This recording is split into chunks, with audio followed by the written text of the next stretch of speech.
अब वह शुभ घड़ी आने वाला है। आगे आप देखेंगे न कोई बरतुहार होता है और न कोई अगवा होता है, लेकिन फिर भी बरतुहारी कैसे होती है आगे देखते रहे। और भगवान श्री रामचंद्र जी अभी तो यज्ञ संपन्न ही करवाए हैं। आगे आप देखेंगे बहुत वर्षों से बेसब्री से इंतजार कर रहे गौतम पत्नी अहिल्या भगवान श्री राम को आने का बाट जो रही है। अब आगे किस तरह जो पति के श्राप से पत्थर बनी अहिल्या कैसे उस श्राप से मुक्ति पाती है, किस तरह भगवान का दर्शन होता है और अहिल्या का उद्धार कैसे होता है, उसके बाद आप आगे पढ़ेंगे तो बरतुहारी का सीन देखेंगे। इस तरह आप लोग आनंद लेते हैं और विवाह प्रसंग को शांतिपूर्वक देखें। भगवान श्री राम और जानकी का विवाह। भैया आज तो गुरुदेव यज्ञ में गए हैं, परंतु संध्या हो चुकी है, अभी तक गुरुदेव नहीं आए हैं। उनके संध्या बंदन का भी समय हो चुका है। हाँ लक्ष्मण, मेरे मन में भी यही विचार चल रहा है कि अभी तक गुरुदेव यज्ञ स्थल से क्यों नहीं लौटे हैं। ठीक है भ्राताश्री, जब तक गुरुदेव नहीं आ जाते तब तक हम दोनों भाई गुरुदेव की प्रतीक्षा करते हैं। पूजन सामग्री एकत्रित कर गुरुदेव की प्रतीक्षा करेंगे और गुरुदेव के आने के उपरांत हम लोग संध्या बंदन करेंगे। हाँ लक्ष्मण, ऐसा ही करो। राम और लक्ष्मण प्रणाम गुरुदेव। मैं अभी लक्ष्मण से यही कह रहा था कि गुरुदेव अभी तक नहीं आए हैं। ये जो आप देख रहे हैं बड़ी बड़ी दृश्य, ये भयानक राक्षसों की पैर की निशाना है। ये सब जो देख रहे हैं आप बड़े बड़े पैरों की निशाना, ये महा राक्षसों की पैर की निशाना है। हाँ गुरुदेव, ये बड़े बड़े असुर जो ऋषि महात्माओं का यज्ञ हवन विध्वंस करते हैं, इतना ही नहीं जो भी किसी भी प्रकार का धर्म अनुष्ठान करता है उसको मृत्यु तक प्रदान करता है ये राक्षस। उसी का ये निशान दिखाई दे रहा है। हाँ और तो गुरुदेव अब उस निशाचरों की खैर नहीं, क्योंकि हम दोनों भाई धनुष और बाण लेकर निकल चुके हैं उस दुष्टों को दंड देने के लिए। अवश्य अवश्य अवश्य राम, चलो चलिए गुरुदेव।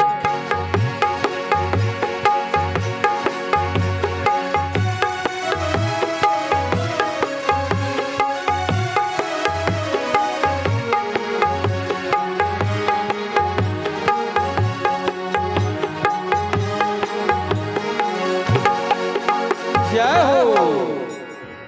और इस तरह तारिका सुबाहु के वध के बाद अगले जंगल में महामुनि विश्वामित्र जी अमन चैन का विश्राम करते हैं कि चलो अब राक्षसों से मुक्ति मिली। और भगवान श्री राम, वाह क्या मर्यादा है। काम तो भगवान श्री राम ने किया, लेकिन फिर भी गुरुदेव क्या होते हैं, किस तरह गुरु के चरणों को दबाने लग गए कि हमारे गुरुदेव बहुत थक गए होंगे। और राम लक्ष्मण दोनों भाई अपने गुरु की सेवा में लग जाते हैं और ये कहते हुए कि धन्य है गुरुदेव, यदि गुरु न होते तो ये संसार अंधकार में पड़ी रहती। कहते हैं यह तन विष की बेलरी गुरु अमृत की खा, यह तन विष की बेलरी गुरु अमृत की खा, शीश दिए जो गुरु शीश दिए तो गुरु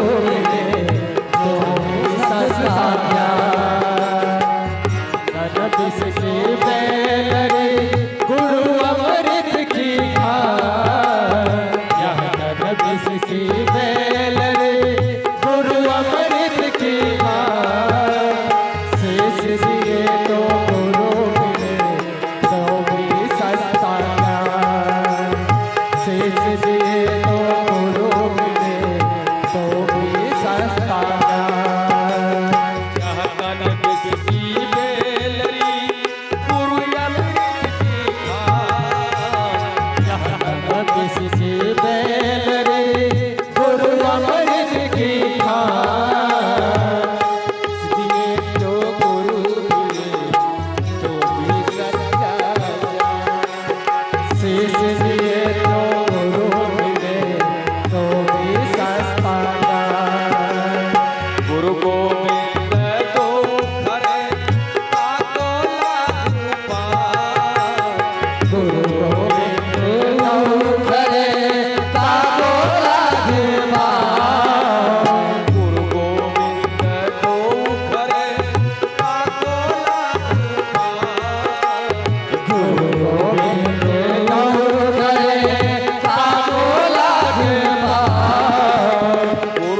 हे गुरुदेव,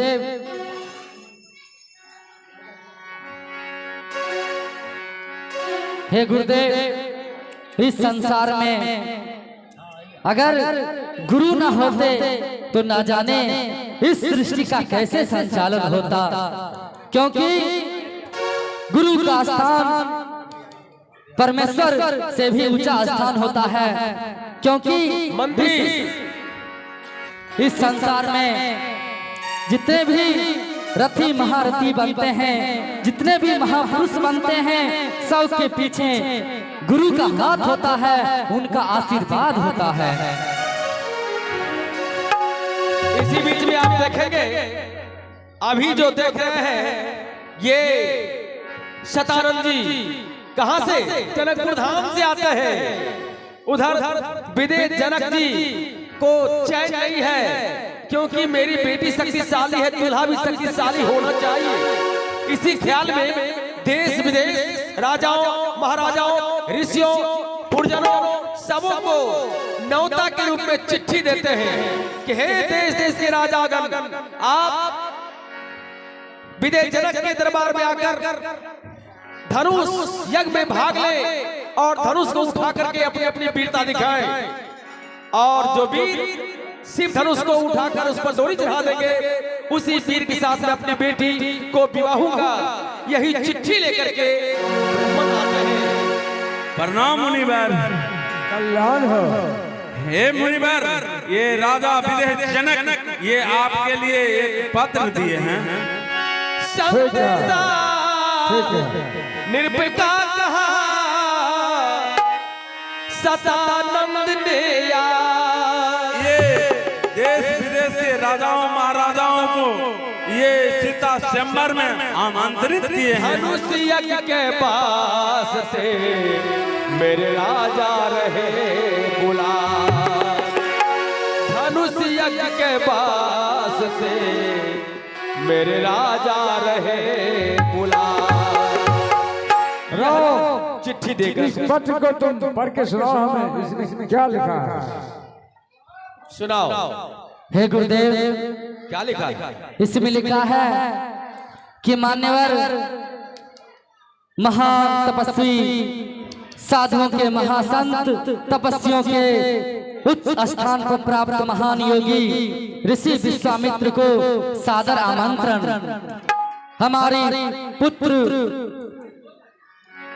हमारी पुत्री सीता के विवाह के शुभ अवसर पर आपको यज्ञ में सादर आमंत्रित किया गया है। हे गुरुदेव, वहाँ पर धनुष यज्ञ हो रहा है और हम दोनों भाइयों को भी उस यज्ञ को देखने का मन कर रहा है। हे गुरुदेव, हमें भी लेते चलिए। अवश्य अवश्य राम, अगर वाह, मैं जाऊंगा तो तुम दोनों भाई को भी मैं लेते चलूंगा, अवश्य ले जाऊंगा। क्यों ना गुरुदेव, हमें शीघ्रता करनी चाहिए जनकपुर के लिए, ताकि हम लोग प्रारंभ से उस धनुष यज्ञ को देख सके और स्वसमय उस यज्ञ में जाकर हम भी देख सकें।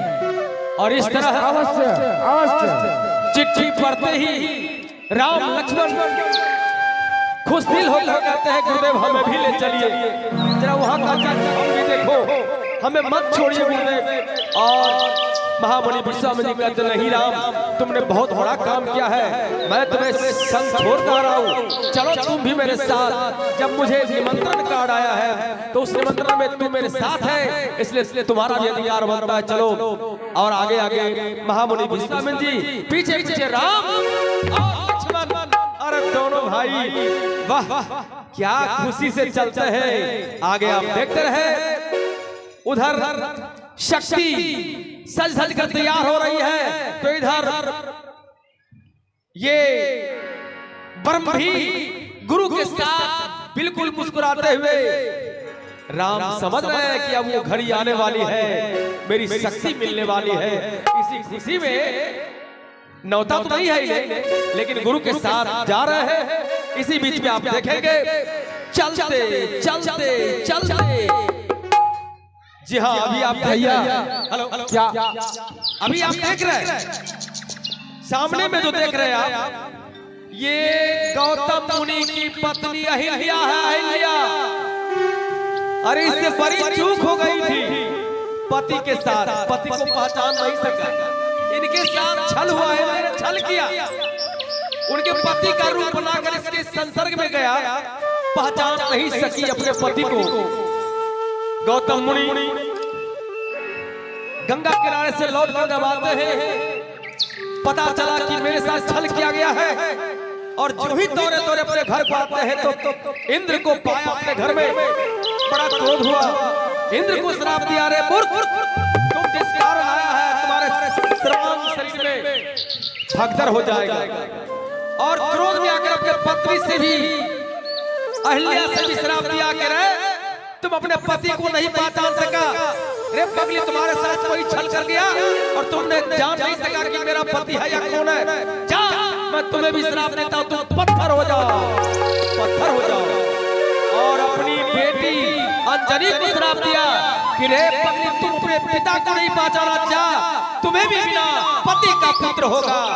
इस तरह तीनों को श्रापित करते हैं गौतम मुनि।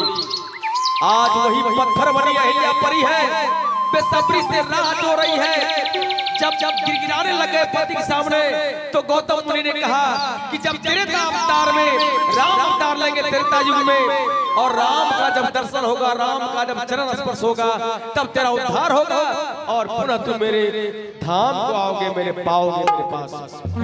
हे गुरुदेव, हरी आगे कहो। हे गुरुदेव, ये हम क्या देख रहे हैं कि इस सुनसान जंगल में और इस बीच राह पर एक शिला पड़ी हुई है,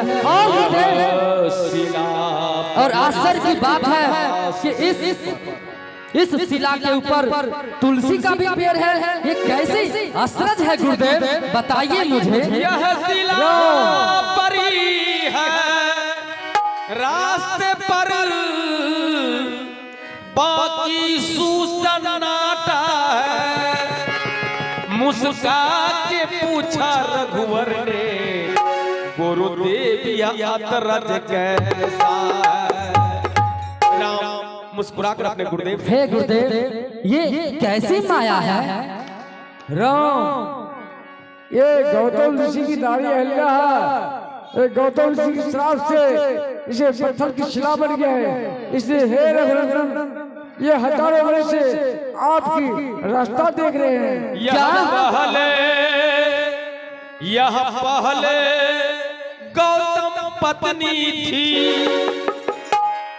अब यह शिला श्राप का है, सबसे उपराम हुई है यह, अब आशा केवल आपकी है।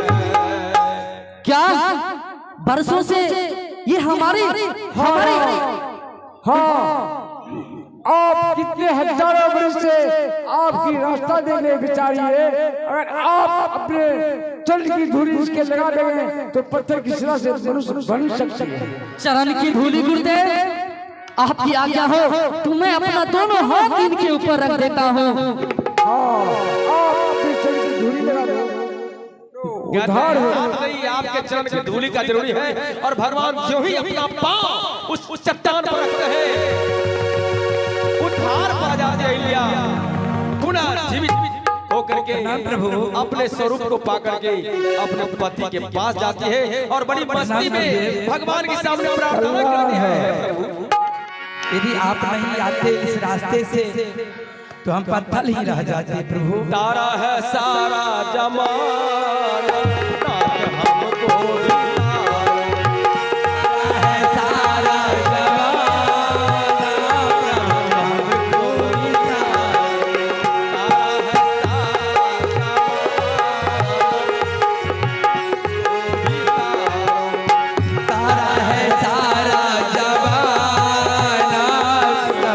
हमको भी हमको भी तारो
नरसिंह का करके बहाना हमको तारा है तारा जवाना प्रभु हमको बितारो तारा है तारा जमाना हमको तारा है तारा जवाना प्रभु हमको बितारो